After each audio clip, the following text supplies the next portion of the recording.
અને હવે આપણે આગળ ઘણી બધી જગ્યાએ જવાનું છે, તો થોડુંક આપણી વાત જોવે છે આગળ ઓલા ભાઈજી આવ્યા છે એ તો થોડીક એટલે બધું એવું છે અત્યારે એ ભાઈ થોડાક કામકાજ કરે છે અને ક્યાંક ખબર નહીં. એમાં એવું હતું કે આપણે સીધા પોરબંદરથી અત્યારે નીકળી ગયા છે અને સીધા આપણે આવ્યા છે ભાઈ આજ છે અત્યારે આપણે અંદર ફટાકિયાનો જે સ્ટોક નાખ્યો છે તે છે, ઘણા બધા ફટાકિયા છે તમને બતાવું. ભાઈ આપણે અંદર આવી ગયા, આપણે જે ઇન્વાઇટ કર્યા હતા તો ત્યાં બધું ફંક્શન ને તમને બતાવું આગળ કેવી રીતના છે. તો ભાઈ આપણે તમે જોયું વિક્ટોરિયાની જે કારની એન્ટ્રી થવાની હતી તો કરી નાખી, સમોસા ખાઈ લીધા ને પાછો જો આ કેક આવી ગયો મારા માટે અને ધબધબાથી ભૂલી ગઈ કેક ને. હા તો ભાઈ રામ રામ ને જય નથરાજ, બધા મજામાં હસતા ખેલતા હોય અને રાજી હોય. થોડુંક મોડું થઈ ગયું, આપણે જવાનું છે બહાર, બધા મોજ મજામાં હોય, રાજી હોય, આજુબાજુવાળાની જરૂરિયાતમંદોની મદદ કરતા રહ્યો, સાથે સાથે અબોલજીઓની પણ મદદ કરતા રહ્યો અને મોજ મજા કરતા રહ્યો. આપણે થોડુંક બહાર જવાનું છે, થોડુંક મોડું થઈ ગયું એટલે આપણે બ્લોગ જરાક ફટાફટ સ્ટાર્ટ કરી દીધો અને હવે આપણે આગળ ઘણી બધી જગ્યાએ જવાનું છે, તો થોડુંક આપણી વાત જોવે છે આગળ ઓલા ભાઈજી આવ્યા છે એ તો થોડીક મોડું થઈ ગયું તો આપણે ઉતામળ રાખીએ અને આગળ તમને અપડેટ આપું. આપણે બ્લોગનું સ્ટાર્ટિંગ કરી દીધું ને આજે તમને મોજ કરાવવાની છે, તો બન્યા રહેજો. કાલ મેં કીધું હતું કે આપણે સ્પેશિયલ ગેસ્ટ મહેમાન થવાનું છે, તો એ આપણે તમને આખું અપડેટ આપીશ, તો ક્યાંય મૂંઝાતા નહીં, જાતા નહીં, તો બન્યા રહીજો અને ધબધબાટી બોલાવીએ આપણે. ચાલો નીકળીએ મફતની મોજની શરૂઆતમાં. ઓ મારા કલેજા, ફાઇનલી આપણે પૂગી આવ્યા મફતની મોજ કરતાં કરતાં. મફતની ગાડી પણ મળી ગઈ આપણે. હવે આપણે ઘરનું ડીઝલ કે ઘરનું પેટ્રોલ બાળી અને નહીં જવું પડે અને અત્યારે આપણું આખા દિનનું કામકાજ થઈ ગયું, ટૂંકમાં કે મફતમાં થઈ ગયું એટલે હવે આપણે ક્યાંય પૈસો કાઢવો નહીં પડે, બધું માતાજીની દયાથી રેગ્યુલર થઈ જાય છે. અચ્છા હમકો સિખા રહ્યા હે. અત્યારે આપણે પહોંચી ગયા પોરબંદર અને પોરબંદર આપણે ભેગા જે ભાઈ છે એને થોડુંક કામ છે, થોડુંક ખબર નહીં શૂટિંગનું ને એવું બધું કામ છે, તો એ બધું અંદર કામ ચાલુ છે એનું, તો એ બધું એનું કામ પતાવે છે અને હું અહીં મારું કામ પતાવું છું. આવ્યા ભેગી મેં તો ગાડીને સાવી બાવીને બધું લઈ લીધું એટલે હવે આપણે આખો દે આજે મફતની મોજ જ કરવાની છે. અને અત્યારે આપણે થોડુંક આગળ જવાનું છે, આગળ તમને અપડેટ આપું, તમને હું અપડેટ આપી દઉં. એટલે બધું એવું છે અત્યારે એ ભાઈ થોડાક કામકાજ કરે છે અને ક્યાંક ખબર નહીં અહીંયા રિલેટિવમાં કંઈક કામકાજ છે તો એ પતાવે છે. અને આપણે હજી અત્યારે છે પોરબંદર અને આપણે જવાનું છે માધુપુર બાજુ જવાનું છે હજી, અને ત્યાં આપણે ઘણું બધું જોવાનું છે અને એવું બધું છે, તો એ તમને આગળ અપડેટ આપી.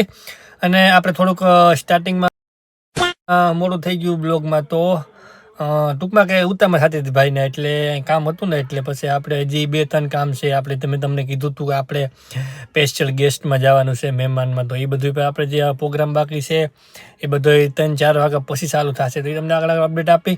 અને અત્યારે આપણે અહીંથી સીધું માધુપુર જવાનું છે, તો આગળ તમને અપડેટ આપું ને.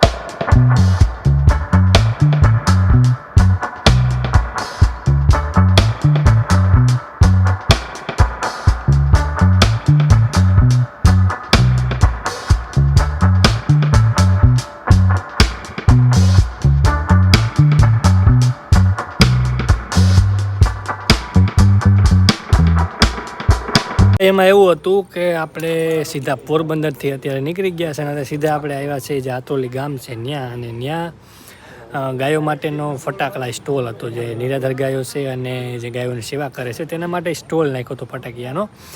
તો એ અમે મુલાકાત લેવા આવ્યા હતા, તો મેં કીધું ચાલો આપણે એ પણ જોઈ લઈએ. અને અહીંયા જે ફટાકિયા જે વેચાય છે તેના જે પૈસા આવે છે ને તે બધી નિરાધાર ગાયો, રેઢિયાર ગાયો માટે અને ગૌશાળામાં વાપરવામાં આવે છે. પણ હવે તો જોઈએ તો ઘણી જગ્યાએ ફટાકડાના સ્ટોલ નાખી અને ગાયો માટે સેવાઓ થાય છે.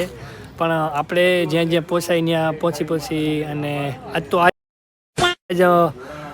ઓટોમેટિક નક્કી થઈ ગયું, બાકી કંઈ આવવાનું કંઈ પાકું નહોતું. આપણે પોરબંદરમાં ઇવેન્ટમાં જવાનું હતું, ત્યાંથી આપણે અહીંથી ડાયરેક્ટ ઇવેન્ટમાં જઈશું. પણ અત્યારે આપણે અહીંયા જે ફટાકડાના સ્ટોલ છે તે જોઈ લઈએ કેવી રીતના છે અને કવડો સ્ટોલ છે અને ક્યાં વેરાયટીમાં ફટાકિયા છે તમને બતાવી દઉં. અને કોઈ આ બાજુના હોય તો આટો મારી જજો, લઈ જજો, કારણ કે ગાયોમાં જ વાપરવાના છે, બરોબર? તો ચલિए शुरू करते हैं. ઓ ભાઈ આજ છે અત્યારે આપણે અંદર ફટાકિયાનો જે સ્ટોક નાખ્યો છે તે છે, ઘણા બધા ફટાકિયા છે તમને બતાવું અને તમે પણ જુઓ, કારણ કે આપણી બચપનની યાદો આવી ગઈ, તાજી થઈ ગઈ. કારણ કે એક જમાનો હતો ત્યાં અમે પણ ગામના બુશ મારી અને ફટાકિયા ફોડતા જ, અમારી પાસે પૈસા હતા નહીં અને હું તો નાનો હતો તેથી મફતની મોજ જ કરું છું, એટલે આપણે તો કંઈ પૈસા ખર્ચવાનું એવું કંઈ હતું નહીં. પણ અત્યારે આ જોઈને મજા આવે છે કે અત્યારે આ ફટાકિયા છે તો આપણા પાસે મોજ નથી, પણ સમયનું છે. ચાલો ઘડીક કોમેડી કરીએ. ये बाबूराव का स्टाइल है, तू ले. તો જોઈ લો મિત્રો, આ છે ફટાકડાનો સ્ટોલ. આ તો જે અંદર સ્ટોક પડ્યો છે એ તમને બતાવું છું. બારોબાર જે સ્ટોલ છે એ બારોબાર ચાલુ છે. આ તો જે ગોડાઉન છે, આ જો મફત ન હોય ને તો ફોડવાની જમાવટ આવી જાય, પણ આ હું પૈસા દેવા પડે એમ ન મજા આવે, એટલે એવું બધું છે. પણ ઠીક છે, હવે અમને અત્યારે ફોડીને ક્યાં જઈએ. પહેલાં જે આવા એટલા ફટાકી જોતા ને તે હરખ ના હમણાં છે, પણ અત્યારે આ ફટાકિયા છે તો એ મજા નથી ફોડવાની. એટલે આખો સ્ટોર રૂમ છે, તમે જોઈ શકો, દુનિયાના ફટાકિયા છે ભાઈ. એટલે ગાયો માટેના છે. કોઈ આટલી બાજુ રહેતું હોય ને કોઈને લેવાના હોય તો આ સ્ટોલેથી લઈ લેજો. ગૌશાળામાં જે સ્ટોલ ચાલુ છે અત્યારે, અને ગાયો માટે એ બાને દાન થઈ જાય. બાકી આમ તો આપણે આખું વર્ષ તો આમ દાન ન કરી શકીએ, પણ અહીંથી જો ફટાકિયા લઈએ તો 2-5 રૂપિયા જે મળે એ ગાયો માટે, રેડિયા ગાયો માટે વપરાય. એટલે એવી રીતના છે. મારું કહેવું તો એટલું છે ભાઈ. પછી તો હવે જેને જેવી બુદ્ધિ ઉજાડે ભગવાન. ભાઈ આપણે અંદર આવી ગયા, આપણે જે ઇન્વાઇટ કર્યા હતા તો ત્યાં બધું ફંક્શનને તમને બતાવવું આગળ કેવી રીતના છે. અત્યારે આપણે શોરૂમમાં અંદર આવી ગયા અને ઇન્વિટેશન શિફ્ટ ગેસ્ટમાં તો જોઈ લો તમે. આપણે જવાનું છે ઓલી બાજુ અને બધું ગોઠવવાનું છે.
મારુતિ સુઝુકીના શોરૂમમાં અત્યારે સમોસા ખાઈ લીધા ને પાછો જો આ કેક આવી ગયો મારા માટે, અને ધબધબાટી ભૂલી ગઈ કેક ને. એટલે મેં ધાર્યું તો એના કરતાં વધારે છે જમવાનું, સોરી નાસ્તો.